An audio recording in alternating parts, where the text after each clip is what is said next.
Students, how are you? In our earlier videos, we have discussed about the types of verb and meaning of verb and how can we change a verb form according to the rules. These three topics we have discussed in our three videos, and in this video we are going to talk about agreement between helping verb and main verb.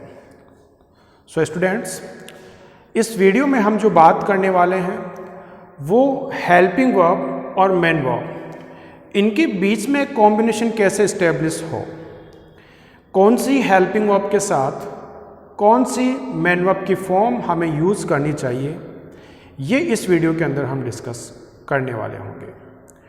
पिछले अपने जो videos थे उसमें हम देख चुके हैं कि कैसे एक मेन वर्ब की फॉर्म को हम क्रिएट कर सकते हैं, उसको फॉर्मेशन हम कर सकते हैं। तो उसी वीडियो की हेल्प से अब यहाँ पर हम डिस्कस करने वाले हैं हेल्पिंग वर्ब और मेन वर्ब के बीच का एक agreement. So we know that there are two types of verb, one is helping verb. हमें पता है कि जो वर्ब होती है उसके टू टाइप्स होते हैं, एक हेल्पिंग वर्ब होता है और दूसरा जो टाइप होता है वो मेन वर्ब का रहता है। इनके बारे में हम डिस्कस कर भी चुके हैं।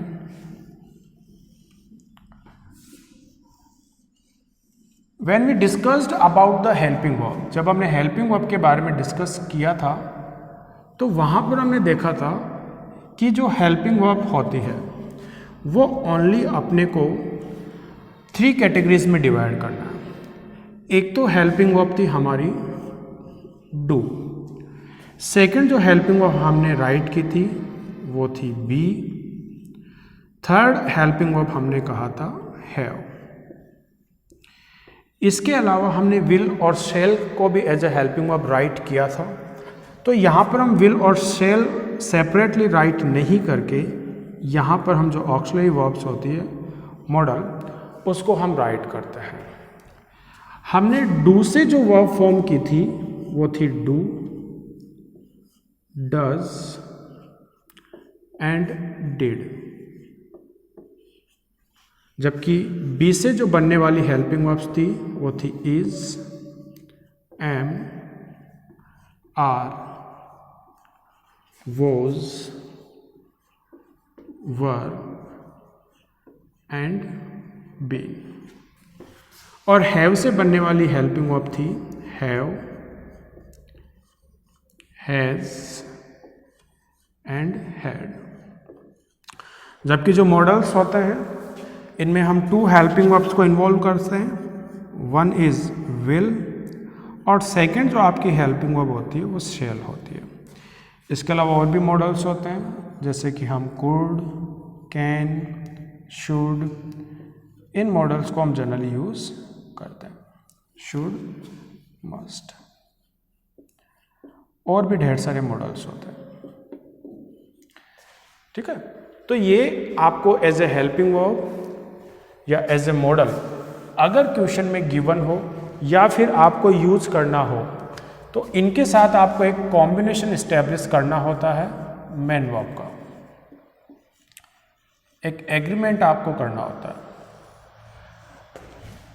एग्रीमेंट में क्या होगा कि अगर आपने अपने आंसर में या अगर आपके पास डू या डू से क्रिएटेड डू, डज या डिड में से कोई से भी हेल्पिंग वर्ब गिवन है तो आप अपने आंसर में इनके साथ आने वाली जो मेन वर्ब होगी उस मेन वर्ब की आप फर्स्ट फॉर्म का यूज करोगे। डू, डज, डिड, जब ये हेल्पिंग वर्ब गिवन होगी तो इनके साथ हमें मेन वर्ब फर्स्ट फॉर्म का यूज करना होगा। ठीक ऐसे ही अगर आपके पास बी से बनी हुई हेल्पिंग वर्ब्स होती है या फिर आपको यूज करना होता है जो कि is, am, are, was, were, otherwise been है, तो इनके साथ आपको always main verb fourth form का यूज करना होता है। और मेन वर्ब फोर्थ फॉर्म क्या होता है ये हम अच्छे से डिस्कस कर चुके हैं। हमारे सेकंड वीडियो के अंदर, जहाँ पर हमने मेन वर्ब की फॉर्मेशन देखा था और देखा था कि कैसे हम एक मेन वर्ब को फॉर्म कर सकते हैं। इसके अलावा जो थर्ड आपकी हेल्पिंग वर्ब है, अगर इसका आपको यूज़ करना है तो इसका जो यूज़ होगा वो ऑलवेज आपको मेन वर्ब थर्ड फॉर्म के साथ करना रहेगा।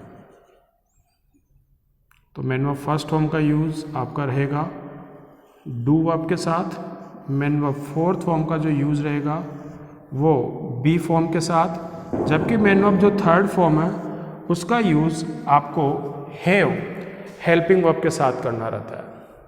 इसके अलावा कोई सा भी मॉडल आपको गिवन हो, वो विल हो, सेल हो, कैन हो, कुड हो, मस्ट हो या फिर ought to, use to, need not, dare not, might, any modal, कोई सा भी मॉडल हो, अगर उसका आपको यूज़ गिवन है तो उसके साथ भी आपको always main verb first form ही यूज करनी है। तो एक जनरल सा रूल हुआ कि अगर मॉडल आपको गिवन है तो मॉडल के साथ ऑलवेज आपको मेन वर्ब फर्स्ट फॉर्म का ही यूज़ करना रहता है।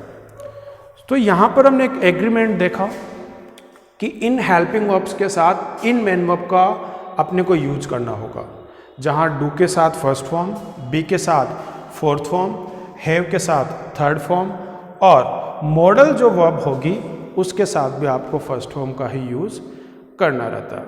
तो ये एक कॉमन सा रूल हो गया। अब इनको कुछ एग्जाम्पल्स के बेसिस पे हम अंडरस्टूड करते हैं।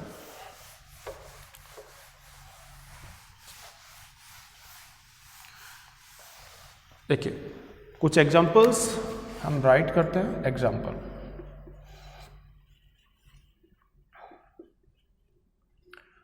First, my brother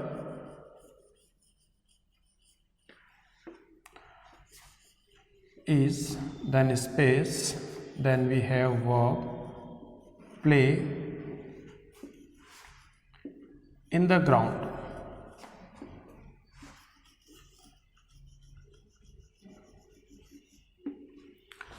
This is our first example.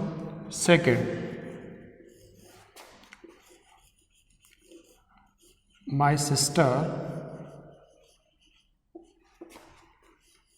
has, then finish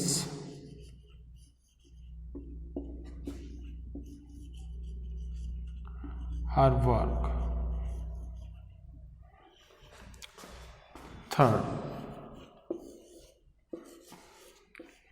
we do not, then space, go to school on Sundays.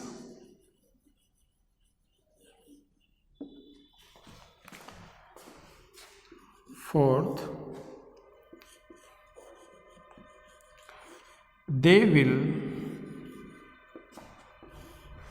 stop, fill in the blanks, join the class tomorrow.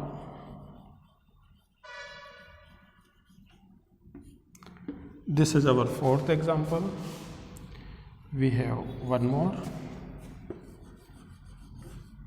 My father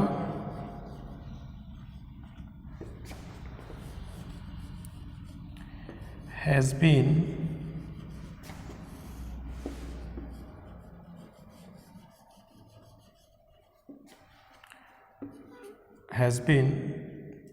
then bracket, in bracket we have work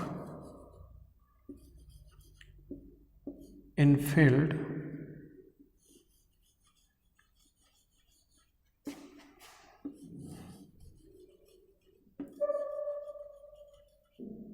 for 2 hours.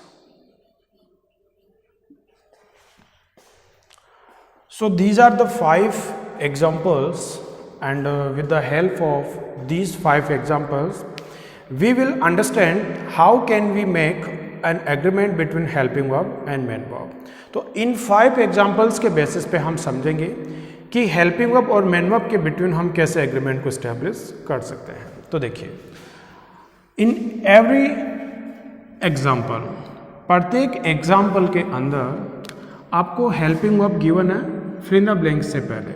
तो जो fill in the blanks है उसके just पहले आपको एक helping verb given है, ठीक है। अगर वो हेल्पिंग वर्ब नहीं है तो फिर मॉडल है।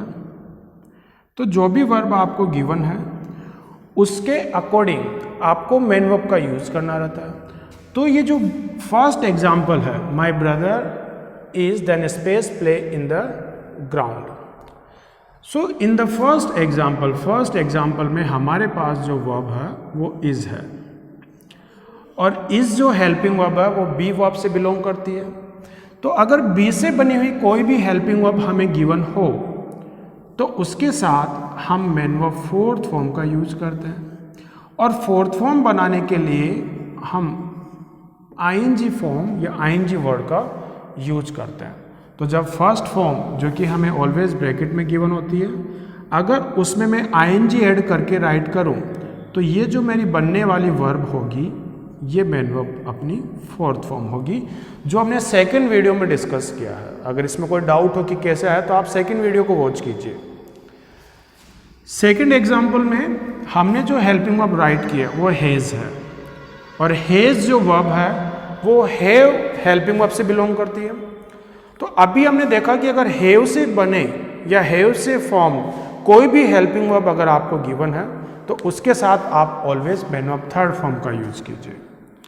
तो फिनिश की हमें थर्ड फॉर्म जब बनानी होगी तो जो मोस्टली वर्ब्स होती है सेकंड और थर्ड, उनका फॉर्मेशन हम ईडी ऐड करके करते हैं। इसके बाद थर्ड एग्जांपल जिसमें हमने डू वर्ब का यूज किया है।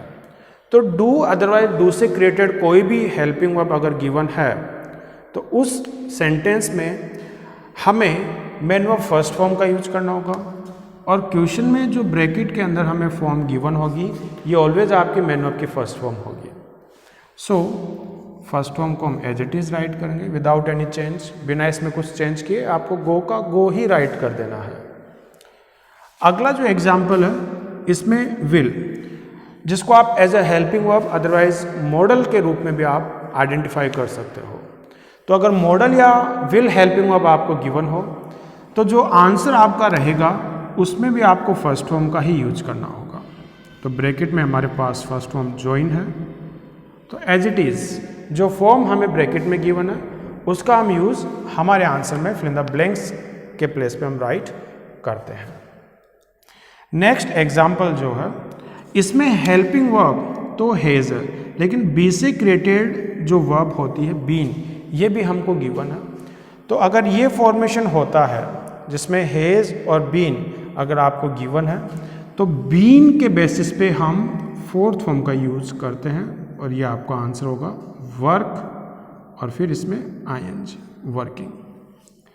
सो कुछ इस टाइप से हम मेन वर्ब का फॉर्मेशन करने के साथ साथ हेल्पिंग वर्ब और मेन वर्ब के बिटवीन एक जो एग्रीमेंट होता है उसको हम इस्टेब्लिश करते हैं। तो स्टूडेंट्स इस वीडियो में हमने डिस्कस किया कि हेल्पिंग वर्ब और मेन वर्ब के बिटवीन कैसे हम कॉम्बिनेशन बैठाएंगे या कैसे एक एग्रीमेंट उनके बिटवीन हम इस्टेब्लिश कर सकते हैं, कैसे मेन वर्ब का फॉर्मेशन होता है। अगर इसके बारे में आपको जानना है तो वर्ब से रिलेटेड जो हमने सेकंड और थर्ड वीडियो बनाए थे, फर्स्ट वीडियो की भी आप हेल्प ले सकते हैं जहाँ पर हमने मीनिंग और टाइप्स ऑफ वर्ब देखे थे। तो उन 3 वीडियोज़ में आप वॉच कीजिए कि कैसे एक वर्ब को हम फॉर्म करेंगे, जो कि फर्स्ट, सेकंड, थर्ड, फोर्थ और फिफ्थ फॉर्म में हमने डिवाइड करके देखा था। तो इस वीडियो में इतना ही। Thank you and have a nice day.